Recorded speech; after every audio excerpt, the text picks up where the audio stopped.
Hey there, and welcome back to another She-Hulk video. And today we're going to be talking about the latest episode to drop, The People versus Emil Blonsky, which follows up from the cliffhanger ending of last week, where it was revealed that Abomination had busted out of prison in order to fight in the underground fight club that was seen in Shang-Chi. And I felt like this episode was the one where the show well and truly hit its stride. We know the character now. She has her powers, she has her new job, and so we can really just get into the meat of the storyline. And so on that note, let's jump into it. We start off the episode with an angry Jen turning up at the prison to yell at Blonsky, as he had of course failed to mention that he'd busted out of prison previously and got caught on camera. And not only did he do this, but he was powered up as the Abomination as well. And she tells him that this pretty much ensures he will not get parole, ever, as it's literally another crime. But he argues that he was coerced into doing this and he had no choice.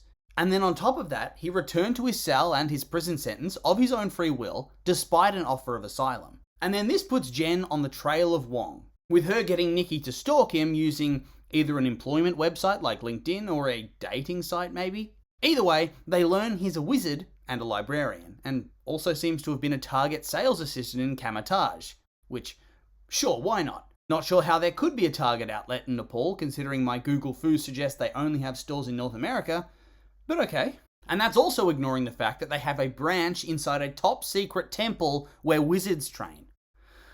These little moments, they're so ridiculous and yet so fun. Anyway, Nikki sends him a thirst trap to try and get his attention to track him down, before Jen talks to the camera telling the audience not to expect a new cameo every week, despite there being a new cameo every week. And the future knowledge from the trailers that Daredevil is going to appear at some point, so safe to say there's probably going to be a cameo every week simply based on this scene.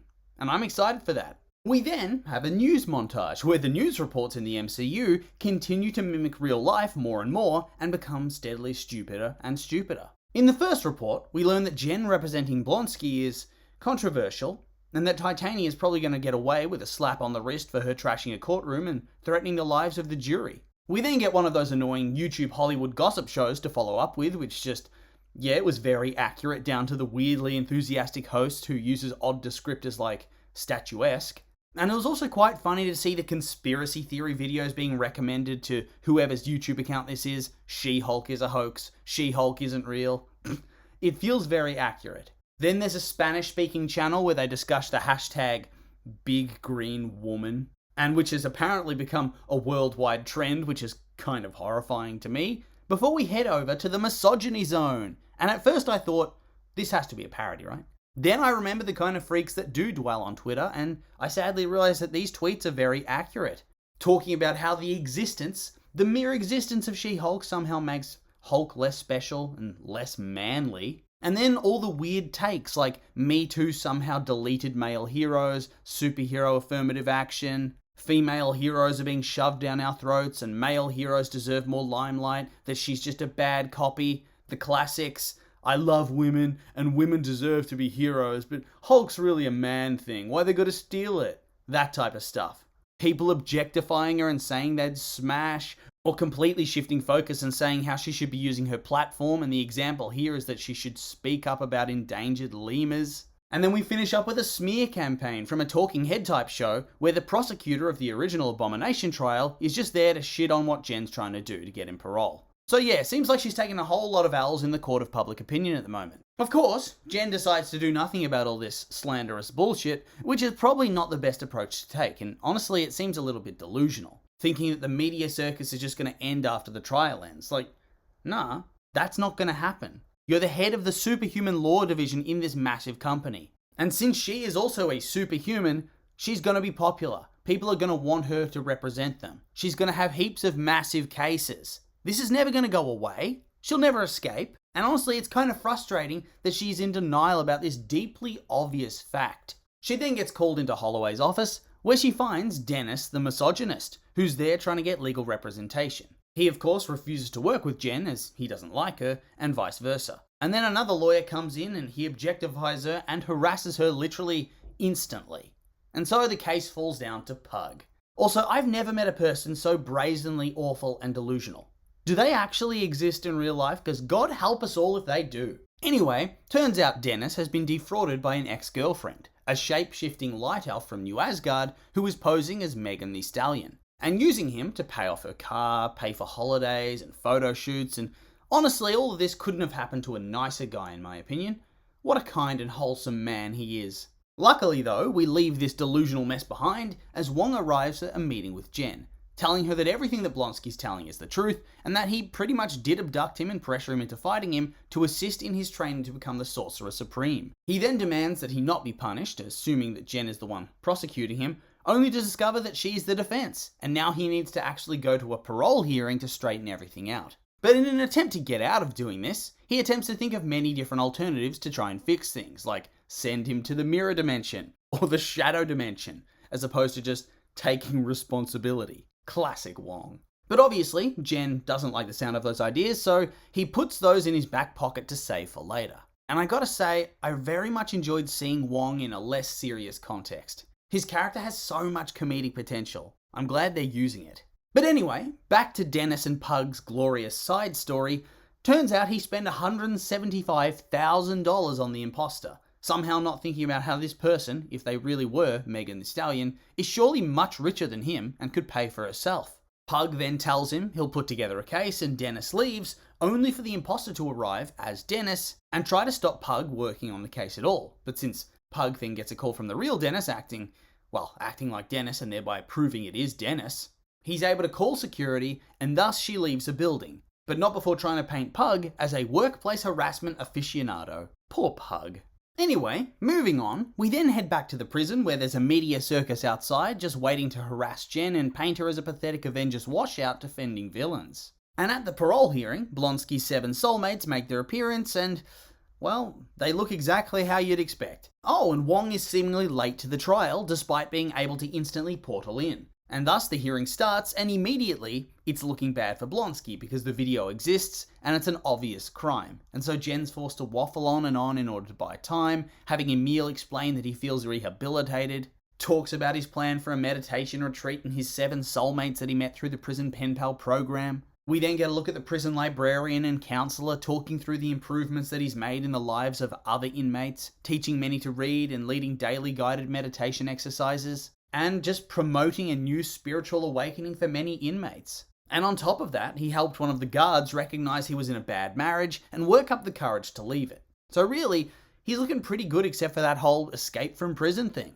But luckily, Wong arrives at long last, having forgotten the time, which, probably isn't a great thing for the Sorcerer Supreme to do, but we'll move past it. We then get a look at the other hearing, where Runa the Elf has her legal counsel try to get the trial thrown out, but fails. And she only makes things worse for herself by impersonating a judge, but Pug still has his work cut out for him, as the judge is skeptical that anybody could be so delusional and stupid as to believe they were dating Megan Thee Stallion.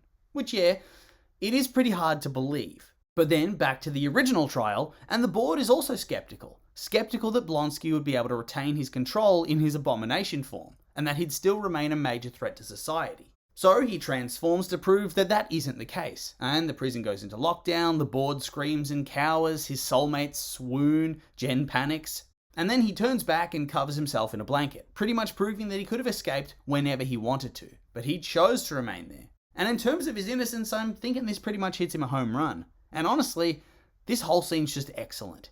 The episode, it's not really what I would have expected from a Marvel show, but I'm really enjoying it nonetheless. It really does feel so unique compared to all the other stuff we've seen. So different in tone and substance. And it's a really nice change of pace. The board then says they'll reconvene the next day for the decision, and Wong makes a hasty escape after realizing he just admitted to committing a crime. So it's good to know that heroes still respect and uphold law and order and don't use their powers for their own selfish benefit, eh? Moving on, Jen leaves the prison only to encounter a bunch of invasive journalists, asking her questions such as, are there any truth to the claims that you're one of Blonsky's rumoured soulmates? Or that she got her powers from a mafia hit gone wrong? And once again, do these kind of questions really get asked? I kind of hope they do. I realise they're a parody, but they're so outlandish. It's like The Onion actually sent out real reporters to make up news on the go. Anyway, Jen goes to the bar with Nikki and keeps ramping up the denial, saying that after this trial's over, all the attention's going to go away, as Nikki reads out the new rumour that she's pregnant with Abomination's baby. So they've quickly upgraded from soulmates to the mother of his child. Whew.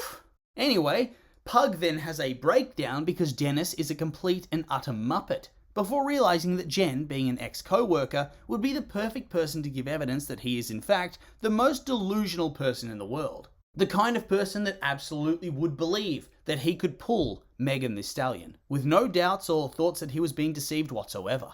And so yeah, she makes him look like a complete idiot in court, but it's indeed successful, and so sadly, this clown gets awarded damages to recoup his losses. I kinda wish he'd lost. Dude's a premium douchebag. I mean, even after all of that at the end, he still thinks he might have a shot with the real Megan Thee Stallion.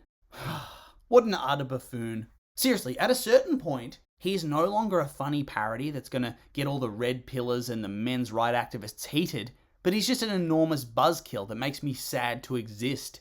I mean, he's been fun for this episode, and now let's never see him or speak about him ever again.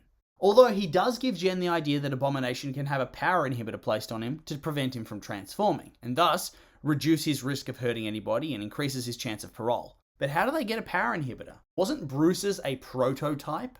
How would she know how to make another one?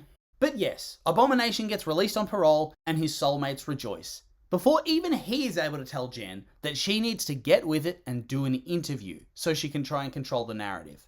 And I guess when even a convicted terrorist is better at working the media than you, it calls into question your life choices. And thus she does give the interview. And it doesn't seem to go all that well, at least from my perspective, but it felt very true to life that the interviewer cared more about her name and her diet and physique than they did about literally anything to do with her or her story. Felt like when a celebrity goes on a talk show to promote a good cause and ends up exclusively being asked questions about a film they did years and years ago, or other such inane things, to the point that their cause that they're promoting becomes a mega afterthought. And then, on the commute home, she's attacked by creepy dudes in an alleyway, and then powers up to whoop them good and proper. Like seriously, they get destroyed. And that one guy that's launched in the air? Yeah, he should be dead. He went down right on his neck. Or at least he should be badly hurt. Whew, it was a rough landing. Damn. But anyway, they try and steal her blood and fail, and that's where the episode ends. Nothing really else to say about that besides there being a mid-credit twerking scene. So I guess that's going to be one of the main story threads going forward. Them wanting her blood for their own nefarious purposes, kind of like Bruce said earlier. And honestly, I'm quite curious to see where it goes. But anyway, that's the end of the episode, and so I'd like to remind you that these were just my opinions. And now I'd like to hear yours. What did you think of the episode? You like it? Hate it? I'm curious for your thoughts, so make sure to like, comment, and subscribe, and let me know.